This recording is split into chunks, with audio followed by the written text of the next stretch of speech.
Hi everyone, we're going to have a look at sample Y now.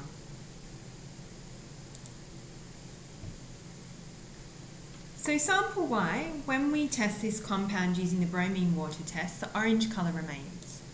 And this means that the sample doesn't have any multiple bonds, so it doesn't have a double or triple bond, so it won't be an alkene or an alkyne. When we do the oxidation test using acidified potassium dichromate, remember there we're checking for alcohols and maybe a carbonyl group as an aldehyde. If the orange colour remains, this means that no oxidation has taken place. So this means if we do have an oxygen as part of our molecular formula, it won't be in the form of a primary or secondary alcohol functional group or an aldehyde. So this doesn't mean that it can't be an ester or an amide or a ketone or an ether. When we do the carboxylic acid test using sodium carbonate, we don't see any bubbles, and this means that we don't have any carboxylic acid functional groups in our molecule. The next thing I like to do is have a look at the IR and pick out any important peaks. Remember that from about 1500 downwards is the fingerprint region, and you can still find important signals in there, but we don't tend to worry about it because there tend to be quite a lot of signals and they can kind of confuse each other. And so we don't want to use that to make a hard interpretation about what functional groups might be there. It's good for clarification, but we tend to look above this region. And so what I'm looking at here is anything above 1500, and the only thing that grabs my attention is this signal around 3000, and we can see that it's quite sharp, it's not broad, and it's quite strong, but this is probably due to CH bond vibrations. So at the moment we don't have that many, it looks like we don't have any major functional groups in our molecule. Next, I look at the carbon NMR, and again, I'm looking for anything that kind of pops out to me.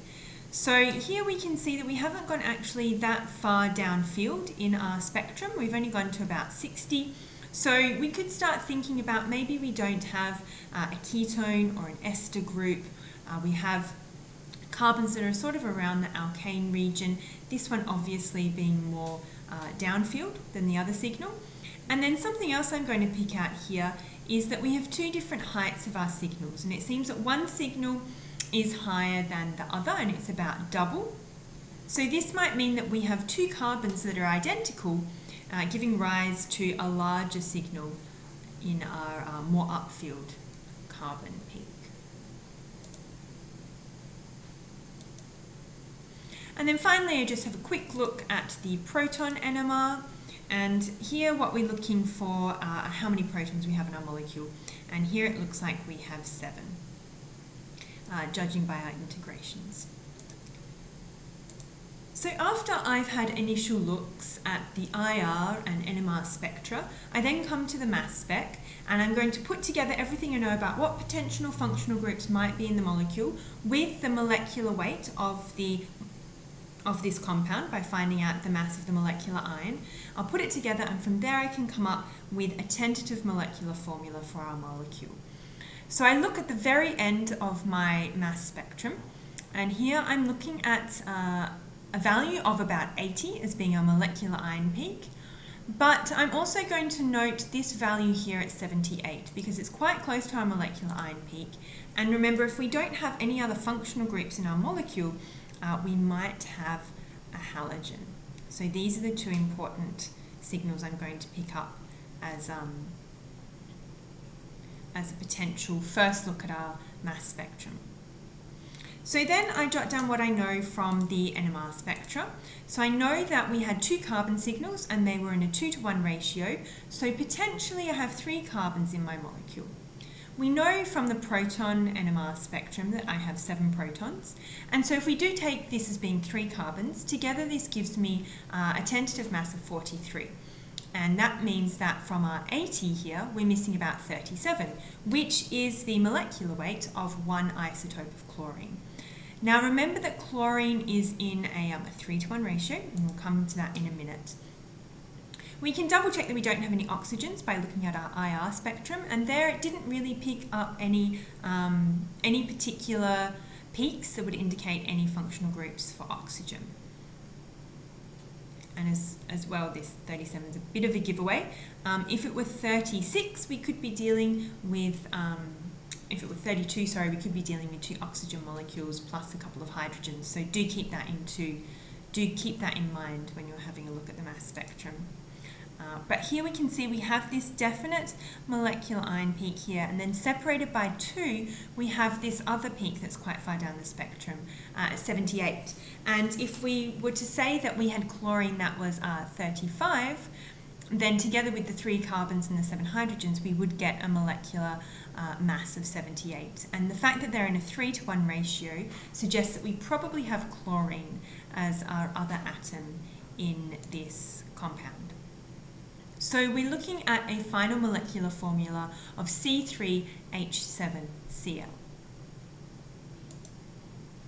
And again, looking at the NMR, if we did have any carbons attached to oxygens, we would expect them to be a little bit further down the spectrum.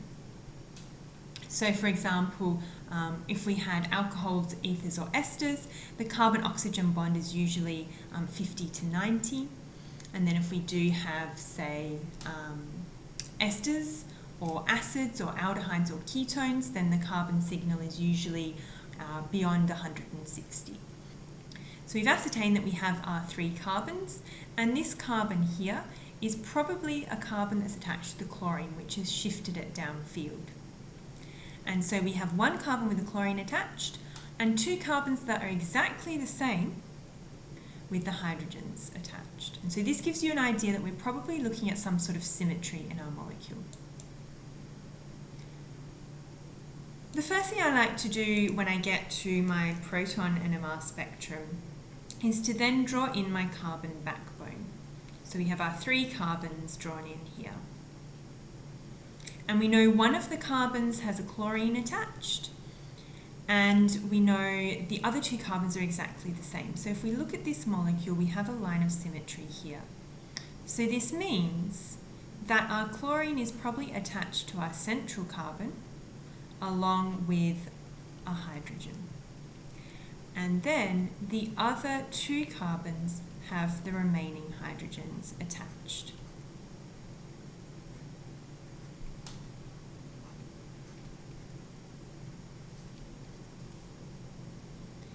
We can then check what we would expect the NMR spectrum to look like. So this hydrogen here is next to 6 identical hydrogens, so they're in identical chemical environments, which means we would expect a septet. And if we look here, we have 1, 2, 3, 4, 5, 6, 7 peaks, so we have a septet, and then these 6 hydrogens here, being in the same chemical environment, are only next to 1 other hydrogen in a different environment. So we would expect them to be a doublet, and here we see that we have a doublet that's slightly higher than we would expect for a CH3 group, but that's because it's next to a carbon that has a chlorine attached, so that moves it slightly downfield. But we see it as a doublet and it integrates for 6. So this gives us what is probably our final molecule, and we just go back and do a double check. We know that we have 3 carbons in our molecule. We know that we have 7 protons and 1 chlorine. It'll either be chlorine 35 or chlorine 37 to give us the molecular weight we're looking for. And the final thing to do is to name our molecule. And so we obviously have some kind of alkane, so it's going to be 3 carbons, so it'll be a propane. And if we label this carbon number 1, then the chlorine is at carbon number 2. So it will be 2-chloropropane.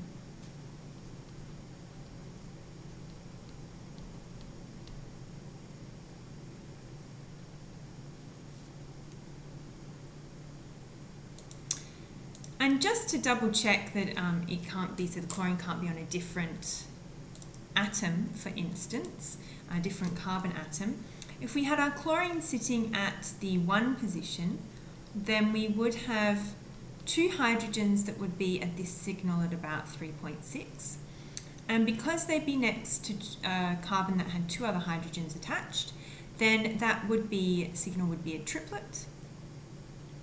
Then we would have our central CH2 group, which might come somewhere where we expect to see this doublet. But because it's next to 5 other protons, we would expect to see that as a sextet. And then we would expect to see our CH3 group as a triplet down where we usually see our CH3 groups if they're just attached to an alkyl chain. And so you can see how the spectrum, the NMR spectrum, would change if we had 1 chloropropane as opposed to 2 chloropropane.